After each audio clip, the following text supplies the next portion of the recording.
നിയമസഭാ തിരഞ്ഞെടുപ്പിനുള്ള വോട്ടെടുപ്പ് കഴിഞ്ഞതോടെ ജില്ലാതലത്തിൽ വിലയിരുത്തലുകളുമായി CPIM. കാസർഗോഡ് സിറ്റിംഗ് സീറ്റുകളിൽ ഉൾപ്പെടെ കടുത്ത മത്സരമെന്ന് CPIM ജില്ലാ നേതൃത്വം വിലയിരുത്തി. കൊല്ലം ജില്ലയിൽ 6 മുതൽ 9 സീറ്റ് വരെ നേടുമെന്ന് നേതൃത്വം കരുതുന്നുണ്ട്. തൃപ്പൂണിത്തറ ഉൾപ്പെടെ പിടിച്ചെടുത്ത് എറണാകുളം ജില്ലയിൽ നേട്ടമുണ്ടാക്കാനാകും എന്നാണ് ജില്ലാ സെക്രട്ടേറിയറ്റിന്റെ കണക്കുകൂട്ടൽ. നാളെ CPIM സംസ്ഥാന സെക്രട്ടേറിയറ്റ് ചേർന്ന തെരഞ്ഞെടുപ്പ് വിലയിരുത്തും. CPI നേതൃയോഗങ്ങൾക്ക് ഇന്ന് തുടക്കമായി.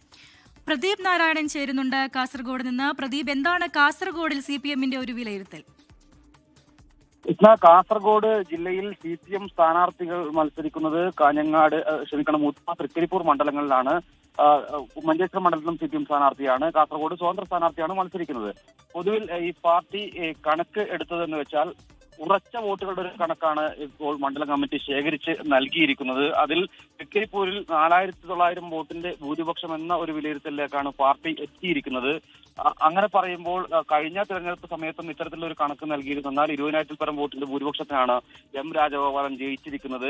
ഉദുമയിലാണ് 1500 വോട്ടിന്റെ പിറകിലാണ് LDF സ്ഥാനാർത്ഥി CH കുഞ്ഞമ്പു എന്ന വിലയിരുത്തലിൽ CPM നേതൃത്വം എത്തിയിരിക്കുന്നത്.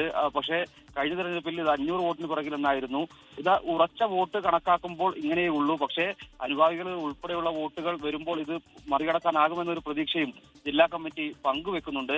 അതേസമയം ശ്രദ്ധേയമായ ഒരു കാര്യം, കാസർഗോഡ് മണ്ഡലത്തിലെ ചരിത്രത്തിലെ ഏറ്റവും കൂടുതൽ വോട്ട് ലഭിച്ചത് കഴിഞ്ഞ നിയമസഭാ തെരഞ്ഞെടുപ്പിലാണ്. 28,000 വോട്ടാണ് അന്ന് ലഭിച്ചത്. INL സ്ഥാനാർത്ഥിയായിരുന്നു. പക്ഷേ LDF സ്വതന്ത്ര സ്ഥാനാർത്ഥിയായി ഷഹബാസ് പാദൂർ മത്സരിക്കുമ്പോൾ 40,000-ലേറെ വോട്ടുകൾ നേടുമെന്നൊരു കണക്ക് പാർട്ടി നൽകുന്നുണ്ട്. അത് ശ്രദ്ധിക്കേണ്ടുന്ന ഒരു കാര്യമാണ്. കാസർഗോഡ് മണ്ഡലത്തിൽ അപ്പോൾ ഒരു ത്രികോണ മത്സരം നടന്നു എന്ന് വേണം വിലയിരുത്താൻ. അങ്ങനെ ഒരു ത്രികോണ മത്സരം നടക്കുമ്പോൾ അത് ആർക്ക് അനുകൂലമാകുമെന്ന ഒരു ആകാംക്ഷ കൂടി ഉണർത്തുന്നുണ്ട്. 42,000 വോട്ടാണ് കഴിഞ്ഞ തവണ മഞ്ചേശ്വരത്ത് LDFന് കിട്ടിയത്. CPM സ്ഥാനാർത്ഥി VV രമേശനായിരുന്നു. കാഞ്ഞങ്ങാട് സ്വദേശിയാണ് രമേശൻ. പക്ഷേ അദ്ദേഹം പോലും 42,000 വോട്ട് നേടി. പക്ഷേ ഇത്തവണ മഞ്ചേശ്വരത്തുകാരനായ KR ജയാനന്ദ മത്സരിക്കുമ്പോൾ ആ വോട്ട് നിലനിർത്താനാകുമെന്ന ഒരു കണക്ക് മാത്രമാണ് നൽകുന്നത്. അതിനപ്പുറം പോകുമോ എന്ന് ഉറപ്പിച്ച് പറയുന്നുമില്ല. എന്തായാലും ഈ തെരഞ്ഞെടുപ്പിൽ പാർട്ടിയുടെ ഉറച്ച വോട്ട് കണക്കാണ് ഇപ്പോൾ വന്നിരിക്കുന്നത്. മറ്റ് വിലയിരുത്തലുകൾ ഇനി വരേണ്ടിയിരിക്കുന്നു.